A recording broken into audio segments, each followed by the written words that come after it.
କାଲି ମୁଁ ଜୟ ବାବୁଙ୍କର କଥା ଶୁଣୁଥିଲି ଯେ ସେ କହୁଥିଲେ ଯେତେବେଳେ ବିଜେପି ଦଳ ହୁଇସିଲ ମାରବା ବିଜେଡି ଦଳ ସରିଯିବା।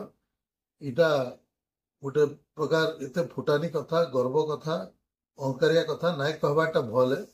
कारण ଗୋଟେ ଦଳକେ ସାରବା एकमात्र यदि किए अच्छन बोले जनता जनार्दन अच्छन लोक माने सारी पारबे, भोटर माने गोटे दल के सारी पारबे। केनी दल बा नेता गोटे दल के सारी नाई पारे।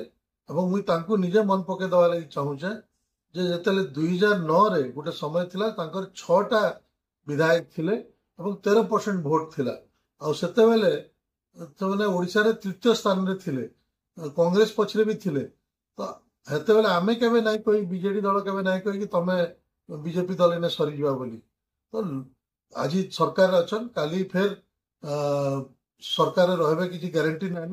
इने लोक ही निर्धारित करसन किए आगे जीवा कार दल रहबा कार दल नाई रहे।